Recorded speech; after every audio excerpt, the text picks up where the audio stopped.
Bonjour à tous, c'est Claire, bienvenue dans cette vidéo où je vais vous présenter mes favoris du mois d'avril. Alors je fais ça juste après avoir visionné la vidéo de Nat d'Angel Tena, et je trouve ça tellement sympa, ces vidéos, que voilà, je me suis dit, bah tiens, je vais en faire une moi aussi pour mes abonnés. Alors, donc au mois d'avril, j'ai pas mal travaillé tout ce qui était thérapie vibratoire.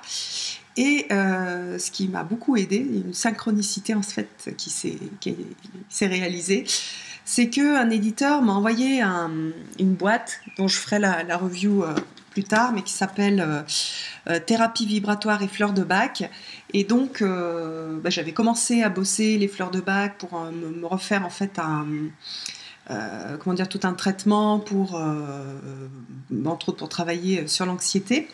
Et c'est super bien tombé parce que j'ai pu tester donc cette boîte. Alors, il y a eu ça, il y a aussi, j'ai revu une amie qui travaille avec les huiles essentielles.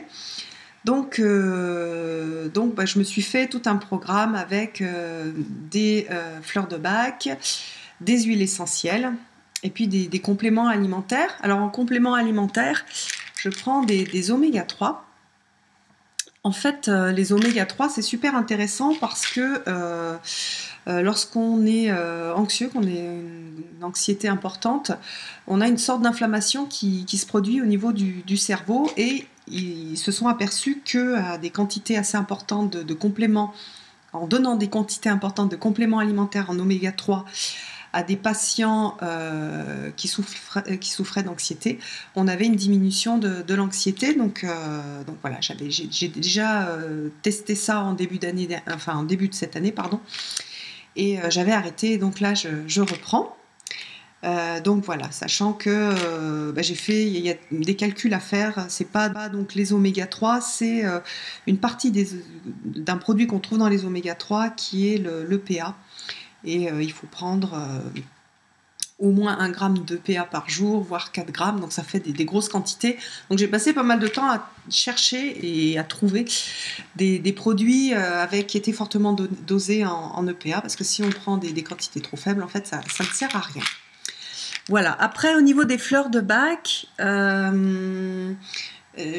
j'ai refait un peu une étude, et comme je suis en train de bosser en psychanalyse sur un traumatisme d'enfant, entre autres, je prends Star of Bethlehem, qui est vachement intéressant justement pour accompagner la thérapie. Après, j'ai fait un truc super intéressant avec une copine qui travaille avec les huiles essentielles.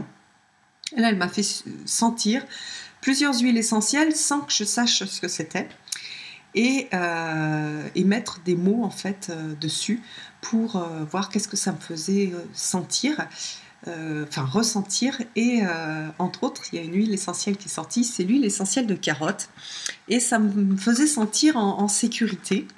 Donc j'ai acheté de l'huile essentielle de carotte et je l'ai mélangée avec de l'huile, avec un petit peu d'huile, et voilà, hop, avec un compte-gouttes.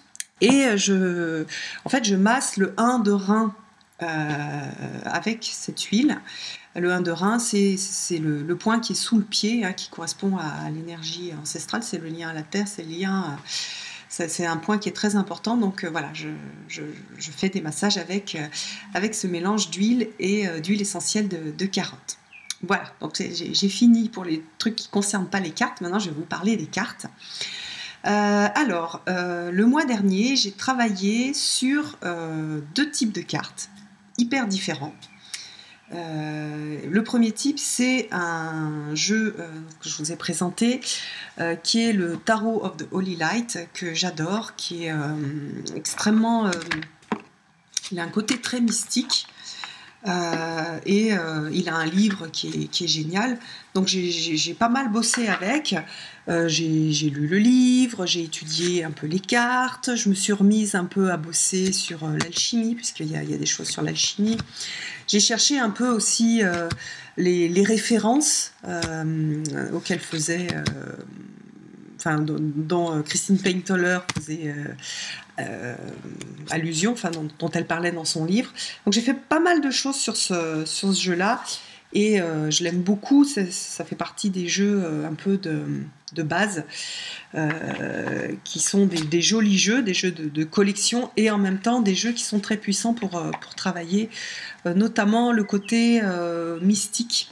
Donc voilà, j'ai pas mal bossé avec donc, le jeu, et puis le livre qui est pas loin, qui est ici, qui est un gros pavé en anglais, qui est ultra intéressant. Voilà, et donc ça c'est le côté un peu, on va dire, ésotérique, mystérieux et hyper aussi mental, puisqu'il y a pas mal de choses à... Enfin, moi je l'ai abordé sous un thème mental, donc j'ai pas mal étudié le livre, donc c'était très, voilà, très mental. Après, j'ai associé un autre tarot, qui est le tarot, hop, le Mother Peace, qui est un jeu plus, comment dire, d'abord féministe, hyper ancré, chamanique, ancré dans la matière, dans le lien avec la terre. Et c'est vraiment un jeu qui m'a fait beaucoup de bien, qui a beaucoup d'énergie maternelle, de protection. Et je le trouve vraiment super. En fait, j'accrochais pas trop avec les jeux ronds, mais celui-ci, j'avais vu qu'il y avait vraiment plein de bonnes critiques sur ce jeu-là. Et en plus, il vient juste de ressortir, hein, il vient de ressortir et il vient d'être réédité. Et j'ai pu l'acheter pas trop cher. Et j'ai acheté aussi d'occasion un livre avec lequel je travaille, qui est vraiment le complément indispensable. C'est-à-dire, pour moi, ce jeu-là, il ne faut pas le prendre tout seul. Il faut vraiment prendre un des livres d'accompagnement.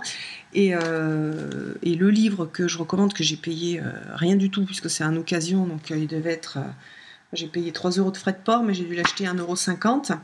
Donc c'est le Mother Peace, A Way to the Goddess Through Myth, Art and Tarot. Et c'est hyper intéressant parce que pour chaque carte, on a vraiment quelque chose de... Oui, une vision chamanique de la carte, et qui est super bien. Donc par exemple... qu'est-ce que je peux vous montrer?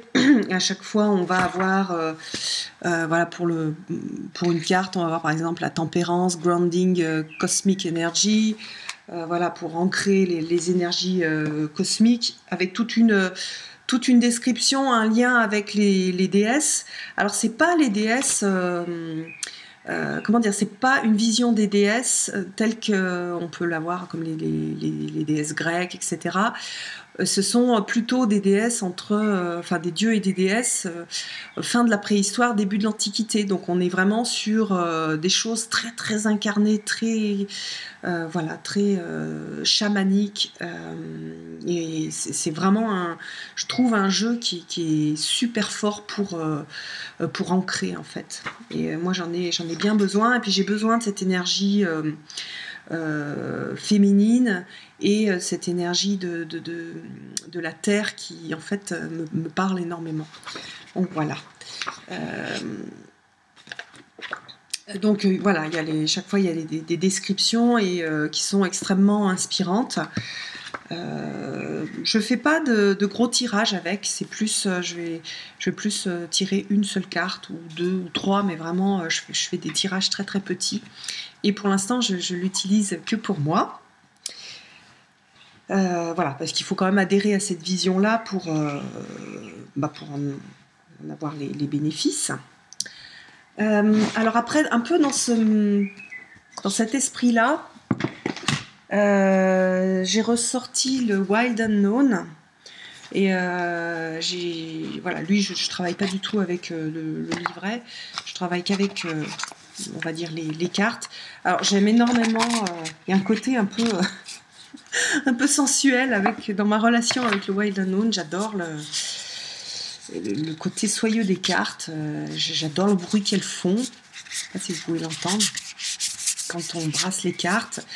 Donc j'aime déjà l'objet en tant que tel.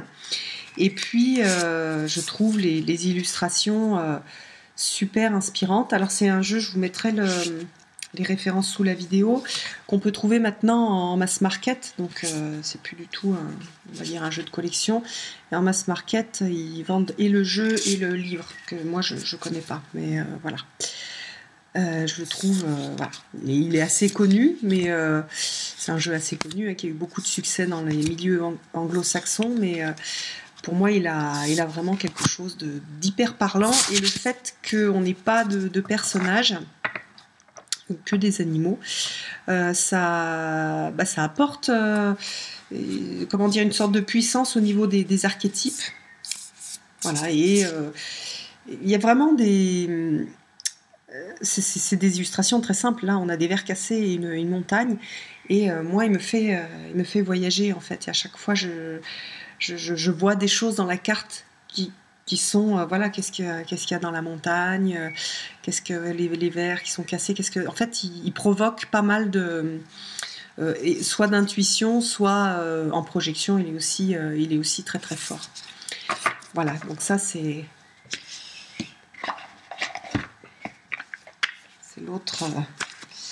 l'autre jeu avec lequel j'ai travaillé. Alors après, toujours encore dans cet esprit-là, j'ai ressorti Cœur de femme que j'aime énormément.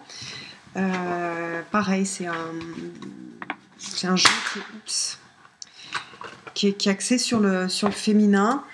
Je trouve les illustrations juste magnifiques. Et celle-ci, je l'adore. Il y a vraiment des choses superbes dans ce jeu-là.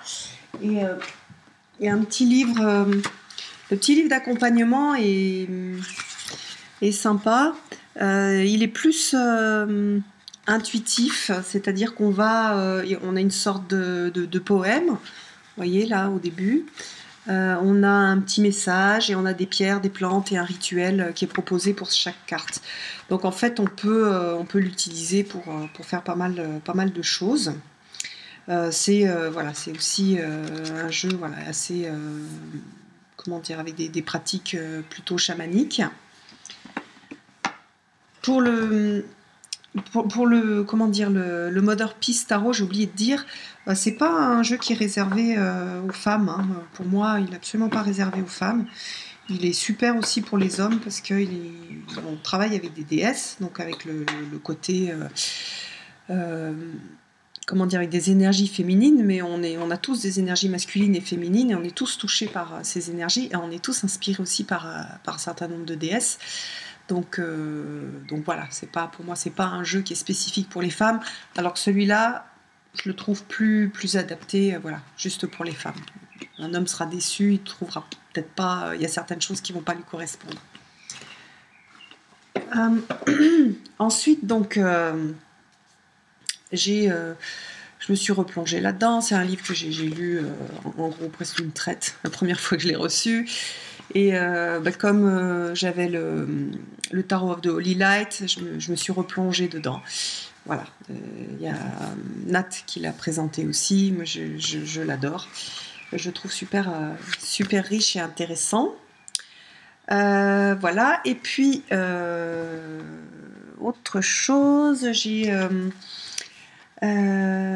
passé pas mal de temps aussi avec le Dodal. Alors ça, c'est en fait c'est une édition qui est plus disponible. Franchement, on m'a fait un beau cadeau. On m'a envoyé ce jeu qui est super beau. Donc c'est un facsimilé. Et donc on a les cartes du Dodal. J'ai fait quelques tirages avec, mais j'ai surtout pas mal passé de temps à regarder, à me poser des questions, à regarder les noms des cartes, à regarder, par exemple, on a, je retrouve, attendez, je ne veux pas le, hop, on a des cartes qui sont dont les nombres sont écrits en miroir et puis d'autres non. Et du coup, voilà, je me suis dit, tiens, et pourquoi lui il écrit en miroir et puis pas tel autre nombre, et puis pour telle suite, oui, pour telle suite, non. Alors, est-ce que je vais le trouver? Oui, voilà, par exemple, le 8 de bâton, le 9 de bâton. Vous voyez, il est écrit en miroir d'un côté et pas de l'autre. le 7 de bâton, il est écrit en miroir des deux côtés. Donc voilà, il y a plein d'étrangetés voilà, j'ai passé du temps à regarder, me poser des questions. Qu'est-ce que dans un tirage, j'avais aussi tiré, donc je me suis dit qu'est-ce que ça peut signifier quand on tire une carte comme ça qui est étrange. Et j'ai pris voilà, vachement de plaisir à passer du temps avec ce dodal. Et puis donc j'ai aussi un ami qui m'a envoyé plusieurs jeux, donc il y en a pas mal qui me parlent pas trop, mais par contre il y en a un pour lequel j'ai eu un coup de cœur, qui est trop mignon, qui s'appelle Énigmatique, et qui est fourni avec un livre comme ça, petit traité de cartomancie à l'usage des honnêtes gens. Il est hyper joli ce jeu. Je suis pas, comment dire, j'adore la façon dont les choses sont présentées, c'est super beau dans le petit livre, voilà, c'est ultra mignon. Je trouve les significations sont pas forcément en accord avec les illustrations, donc je vais pas forcément utiliser les significations du petit traité. Je vais vous montrer les cartes. Donc c'est une taille carte à jouer. Hop. Donc voilà le type d'illustration qu'on a. Donc ça fait un peu gothique et en même temps c'est trop mignon là. Le 6 de pique, il est mignon. L'adolescent avec son petit casque. Voilà, j'adore. C'est vraiment chouette. Je vous montre le dos aussi, qui est très joli. Voilà, l'auteur c'est Eric Pearson. Voilà, je trouve vraiment très chouette et puis plein d'humour. Et il y a un joli travail esthétique qui a été réalisé. Donc voilà, bah écoutez, je crois que je vous ai tout montré. Est-ce que j'avais préparé d'autres choses? Non. Voilà, donc ça c'était mes favoris pour le mois dernier. Et puis je verrai, j'essaierai d'en faire un tous les mois. C'est vrai que c'est le genre de vidéo qui est légère et puis qui est assez sympa. Je vous embrasse et je vous donne rendez-vous pour une prochaine vidéo. À bientôt!